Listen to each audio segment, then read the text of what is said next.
Sur la délibération 27, eu égard à l'aspect juridique qu'elle revêt, elle exige que le premier adjoint, Daniel Rouget, Henri Lagoutine et moi-même sortions au moment où a lieu la présentation, le débat et le vote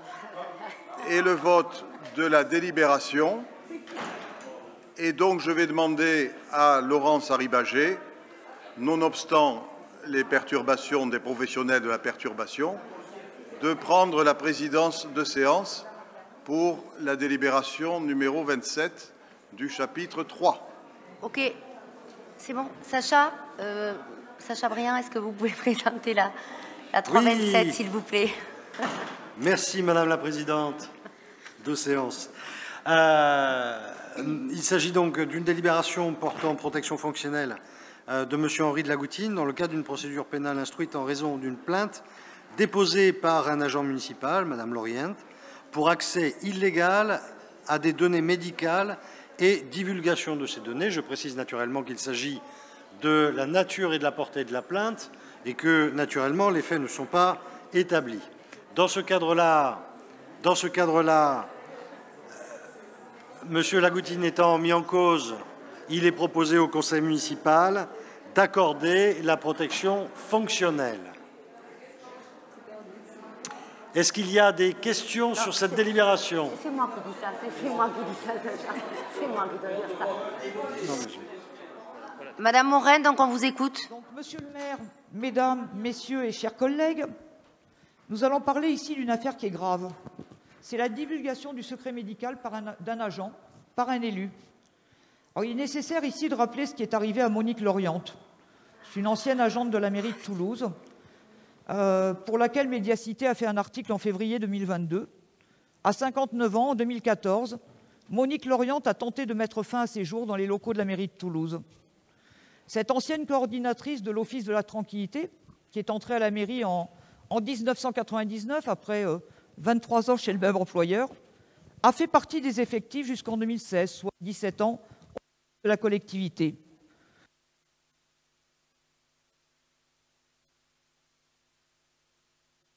Ouais. Alors, les expertises psychiatriques de 2016, ainsi que la commission de réforme de février 2017, ont établi avec certitude un lien entre sa maladie et son travail, qui a donc été reconnu comme maladie professionnelle. Concernant cette plainte qui vise M. de Lagoutine, Mme Lorient lui reproche d'avoir accédé illégalement à des données médicales la concernant et de les avoir divulguées auprès de la commission de réforme à l'automne 2018. Dans la note rédigée par M. de Lagoutine le 4 avril 2018, il apparaît que ce dernier s'autorise à dire, je cite, « On indiquera liminairement que Mme Lorient présente une personnalité excessive et une fragilité psychologique préexistante, totalement indépendante des services. » Il s'agit là d'une remarque que seul un médecin peut se permettre de faire. Donc soit M. de Lagoutine a passé son diplôme de médecin, et cela sans nous prévenir, soit il a trahi le secret médical en toute connaissance de cause. Pouvez-vous nous indiquer comment de tels faits ont pu se produire au sein de la collectivité, alors que M. de Lagoutine, en tant que responsable du personnel, mais aussi en tant que DRH dans le cadre de son métier, ne peut ignorer la gravité de tels agissements? Quelle garantie pouvons-nous avoir que des données médicales ne soient pas à nouveau divulguées au détriment des agents de la collectivité? Compte tenu de la gravité des faits reprochés à la collectivité et de la reconnaissance du lien direct entre la maladie et les faits reprochés, dès 2016, on ne peut que s'étonner que la collectivité continue à multiplier les procédures pour se dédouaner et ne pas faire face à ses responsabilités. Surtout, comment expliquer qu'on accorde la protection fonctionnelle à M. de Lagoutine, mais qu'on la refuse à Mme Lorient, alors même que la justice a reconnu que c'était l'exercice de son métier qui avait causé l'acte? Au vu de tous ces éléments, nous aimerions connaître les leçons que vous tirez de cette affaire et les moyens que la collectivité va se donner afin d'exiger que les élus ou des cadres de la collectivité ne puissent pas continuer à accéder aux données médicales des agents sans leur accord formel.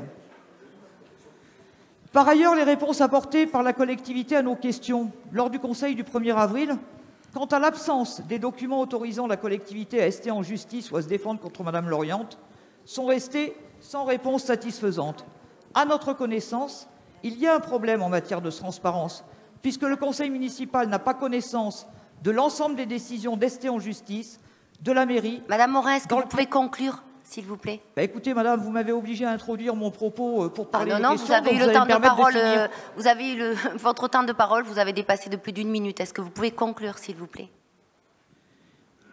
Je vous remercie d'essayer à chaque fois de me déstabiliser. Ça montre encore une fois la manière dont vous prenez en compte le handicap. Donc, ce qu'on va vous demander, c'est de nous informer complètement et sincèrement, d'informer complètement et sincèrement le conseil municipal de Toulouse sur l'ensemble des décisions en défense ou en attaque concernant Mme Loriente et de nous indiquer par la même occasion si les manquements de la collectivité ne concernent que cette situation-là ou s'il y a d'autres conflits avec d'autres agents dont le conseil municipal devrait être informé conformément à ses obligations. Sacha Briand, pour une réponse. Merci. Alors, d'abord sur les faits et en l'état des faits dont il s'agit. Cet agent, dans le cadre du signalement qu'elle fait à la collectivité, a communiqué des données relatives à sa situation médicale pour justifier du signalement fait à l'employeur pour demander la reconnaissance d'une maladie professionnelle. Elle a engagé des contentieux contre la ville et a produit, dans le cadre de ces contentieux, les données médicales la concernant. La collectivité a, in fine, communiqué à la commission de réforme les données médicales que l'agent avait communiquées sous cette forme. C'est ce fait qui justifie la plainte déposée par cet agent. Chacun jugera, mais certainement pas vous, Madame Morin, puisque je vous le rappelle que nous ne sommes pas dans une organisation interne de la LFI, nous sommes au sein de la République française et qu'au sein de la République française, lorsqu'il y a un désaccord ou un contentieux, ce sont les magistrats qui tranchent.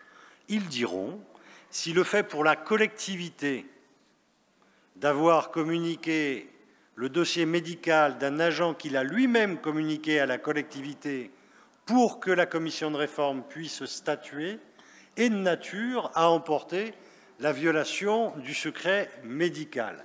Ce sera une information extrêmement intéressante. Je vous rappelle cependant, et moi je ne me prononce pas sur les faits au fond, mais je vous rappelle que cet agent, puisque vous évoquez le fait que la collectivité exercerait une forme de harcèlement en multipliant les procédures, cet agent a engagé 33 procédures contentieuses à l'encontre de la collectivité. 25, vous me laissez terminer, madame, s'il vous plaît, 25 ont fait l'objet d'un rejet par la juridiction. Les 8 autres n'ont pas encore été tranchés. Nous verrons bien. Sur les 25, un certain nombre de décisions étaient tellement infondées qu'elles n'ont même pas été communiquées à la collectivité, mais rejetées à ce que l'on appelle le tri. Lorsqu'une requête est manifestement irrecevable, la juridiction administrative est en droit de la rejeter sans la communiquer à la partie adverse. Et c'est notamment sur ces dossiers qu'aucune décision n'a été formalisée, puisque n'ayant pas eu connaissance de la requête avant qu'elle ne fasse l'objet d'un rejet par la juridiction, nous n'avions pas à formaliser de décision. Pour le reste, je ne sais pas encore quelle ineptie vous avez pu évoquer, mais il est, je le crois, et y compris dans les situations particulières de ce dossier, je pense qu'il n'est pas pertinent d'instrumentaliser un agent qui semble présenter effectivement des troubles psychiques pour des raisons sur lesquelles je ne me prononcerai pas, et quant à l'imputabilité, pas plus.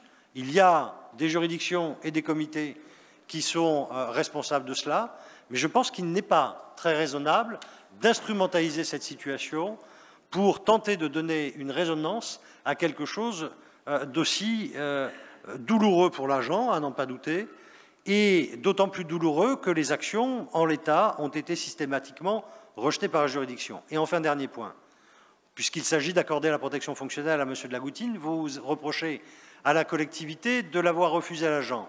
Ce n'est pas tout à fait vrai. La protection fonctionnelle l'a été accordée à l'agent. Simplement, cet agent a changé à 5 reprises d'avocat, probablement parce que, et ça m'est arrivé de le voir, lorsque un avocat dit à un client quelque chose qui ne lui plaît pas... Monsieur Briand, vous voulez bien conclure? Je termine. Il peut arriver que le réflexe soit de changer d'avocat. Et au bout de plus de 10 000 € de frais de contentieux pris en charge par la collectivité, compte tenu du rejet de 25 des requêtes, la collectivité a considéré que les éléments n'étaient pas de nature à justifier que la protection fonctionnelle perdure. Tels sont les faits. Ok. Allez-y, monsieur le Texier. Merci Madame Marie-Berger d'avoir interpellé M. Briand également sur le temps de parole. Je voudrais répondre sur plusieurs points. Monsieur Briand, la première chose au niveau de l'information, il y a une différence entre recevoir une information en commission de réforme de caractère médical prononcée par un médecin qui est en droit de l'exprimer en fonction du contexte et répéter cette information et la divulguer. Donc là, premier point, c'est une différence par rapport à ce que vous venez de statuer. Deuxième chose, vous parlez de 33 procédures en contentieux. Nous ne sommes pas là pour juger du nombre de procédures que des personnes qui se sentent lésées doivent porter ou pas. Je sais que M. Moudin aime bien commenter les décisions de justice, notamment du tribunal administratif, mais là, en l'occurrence, nous ne devons pas préjuger du nombre de procédures en cours et de leur issue. Ce n'est pas notre rôle en tant qu'élu de le faire, donc je vous demanderai de vous abstenir de commentaires sur le nombre de procédures engagées.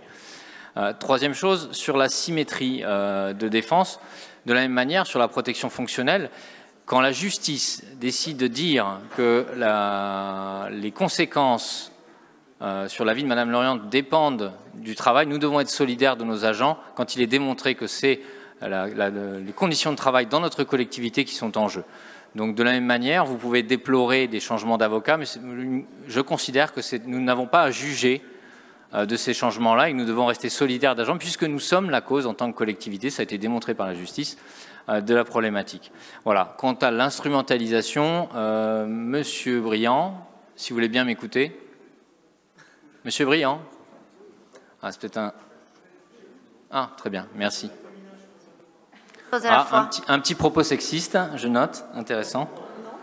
C'est mon côté féminin, je note. Donc sur l'instrumentalisation, sachez qu'on a préparé le dossier en détail avec les personnes de manière à ne pas prononcer ni de faits, ni de propos qui seraient en désaccord avec la situation. Nous l'avons fait également, vous le verrez dans les propos de Mme Morin, sans subjectivité, en relatant des faits liés à l'affaire de justice. Donc sur l'instrumentalisation, ne nous faites pas de procès d'intention, s'il vous plaît. Je vais essayer d'être factuel, puisque M. Briand nous dit que Mme Loriente n'a gagné aucune décision de justice. J'aimerais simplement rappeler l'ordonnance du 14 octobre 2020 qui indique en premier lieu l'intéressé a fait l'objet de 3 expertises auprès de médecins agréés par l'État, diligentées les 14 janvier 2015, 23 juin 2015 et 21 octobre 2016, desquelles il ressort que l'accident du 16 octobre 2014 est bien imputable au service. Et puis chacun sait que c'est en général pour le plaisir qu'un agent se suicide et mène plusieurs actions contentieuses. C'est juste pour le fun, comme chacun sait. Je vous remercie pour vos égards à l'égard des agents de la collectivité. Juste 2 choses très courtes. La première, Monsieur Texier, je n'ai fait que répondre aux questions posées par Mme Morin et il était nécessaire pour éclairer le Conseil d'apporter des réponses très précises. S'agissant de l'ordonnance que cite Mme Morin, ce n'est pas une décision et elle ne fait que référence à une chose, c'est que c'est la collectivité elle-même, et pas la juridiction, c'est la collectivité elle-même qui a reconnu l'imputabilité au service. Donc ça, c'est un point important. Enfin, parfait, je vous propose maintenant de procéder au vote. Qui ne participe pas au vote? Qui s'abstient?